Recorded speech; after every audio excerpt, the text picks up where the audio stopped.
Hi, this is Lauren from the Napa County Seed Library, and this is a very special video. In it, my friend Debbie Stevens is featured. She and her granddaughter enjoy lots of time in her garden. And as a master gardener herself and a vermicompost expert, Debbie knows just how to show people, young and old, all the features of her garden and what's growing in it. Today, she shows us how she harvests two types of her beans she's been growing for over 10 years. So I'll let Debbie introduce herself and let's get started. I've been worm farming since 1999. I started because I didn't like throwing out all my kitchen waste scraps and garden items, and it's just grown into a business, and I don't know how to stop. I love it. And this is my acolyte right here. She's learning about worms and the good that worms do for the world. Oh. Welcome to this edition of Easy Seed Saving. Today, we're going to cover two types of beans. You'll learn the best indicators for harvesting these beans, how to eat them fresh or dried, and then how to cure, store, and label these beans to save as seed. So let's go. Hi, Debbie. Hi, Lauren. Thanks for showing us how to harvest bean seeds. So I'm really excited because you gave me the Kosovo beans, and I'm curious how you do it. So Okay. show the rest of us. The beans that are really brown like this, they're ready to go. And this is one ready to harvest. But now this one isn't ready to harvest. It's not dried up yet, and you can see between these two. Oh, this yeah. one's ready. This one's not. How does it feel? What's the difference? Well, I'm doing by color. It Okay. feels about the same, but the shell isn't dried up yet. Oops. But I think this one will dry anyway. I'll just put it out in my greenhouse or in the sun. It'll dry. But it yeah, has to be kind of brittle, and yeah. even it's okay. It's that it's sunburned a little But let's because mine look like that. let me see if I break this open. Oh no, the bean's not ready.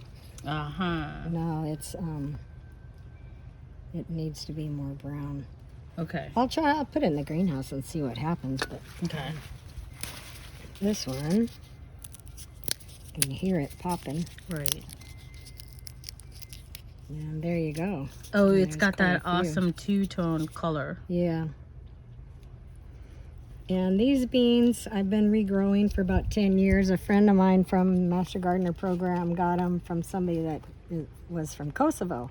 Okay, so these beans are ready to pick. This was a good project with a granddaughter to help me harvest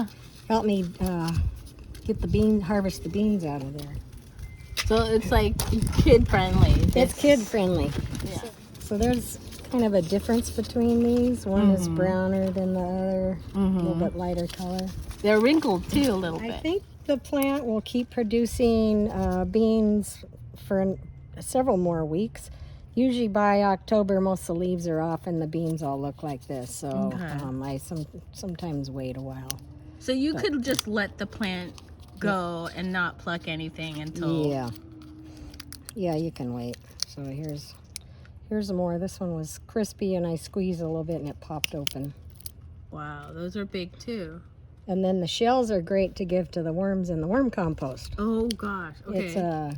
It's good bedding for them, and they'll eventually get through it. So that's a double. Also, you got the raw green beans, you got dry beans, then you have the shells for worm food. Right.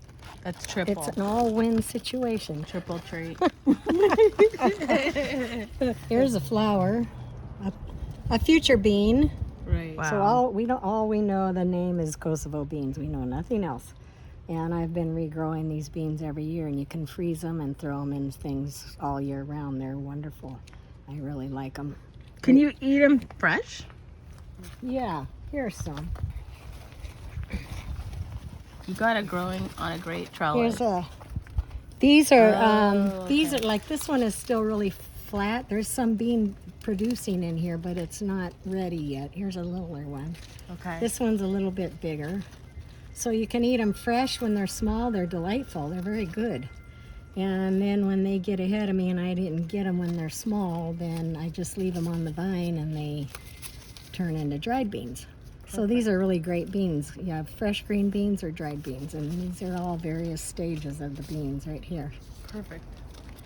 So you get 2 for 1 on this Yes. particular vegetable. Yeah, it's great. And then I have Christmas Limas. And I remember these. Oh, look at this one. It's starting to pop open already. That's a perfect example. So the Christmas Limas are dry beans only. Here's the pods, and they're real stringy and real hard. They are no good to eat Okay. raw. You have to wait for them to. You can see through the green ones if the sun's just right. I saw some of them. Did you? Uh-huh. Oh, yeah, that's Yeah. perfect. Oh, yeah. There you go. So there's 2 in that pod. Uh-huh. 2 in each. Oh, and this one's got bigger beans. See the difference? So they're developing in there. They're starting to get their color in bigger shape. And these are great. I have a really good salad recipe that I like for these. So these are the Christmas Limas. Those are beautiful. Yeah. And where They're did real these yummy. come from? I don't know. You've been But I've had growing them for a while. I've had them for about as long as the Kosovo beans. Maybe I got them at Steve Sando's place. I'm not sure. Oh, Rancho Gordo? I might have picked them up They there. look familiar. Yeah. They're gorgeous. And so these are basically a dry bean, like a soup bean. Yeah. Or salad or bean. cold- cold salad bean. Yeah. But you got to cook them first. Right. You got to cook all these beans first. Okay. Okay. That one still got some green on it, so I'm not going to pick it yet. Can you see the green Yes. on the sides? So that's in between the one that's fully green and the Yeah. one that was popping open. That one's still a little green, but... that Oh one's yeah, too. look, I see these too. Different shades. This one here looks good. So I'll it's just really pull it off. tan brown and it's brittle. Yeah, and I should be able to pop that open. Yeah. Yeah, those are yummy. Well, let's go over some basics. At harvest, make sure you're getting dry, brittle, brown, and even wrinkled pods. For curing, make sure you have a dry area with good airflow, no sunlight, no humidity, that's well protected.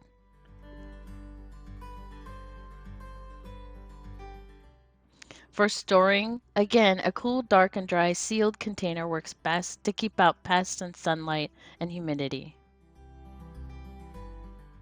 For labeling, crop name and type, scientific name, date collected, your name as the seed saver, the original source, and any notes.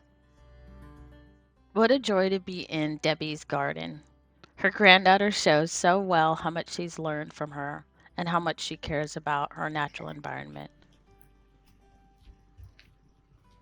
These are sunflowers. This is a giant. How I know this is because there's these little things that start in through the stem, and they just keep on going and going up. Frankie continued to show me her joy with her grandmother's garden and how much she enjoyed being in it. She didn't forget to show me all the features, all the way up and down. And I could tell Debbie and she were going to be doing this for a long time.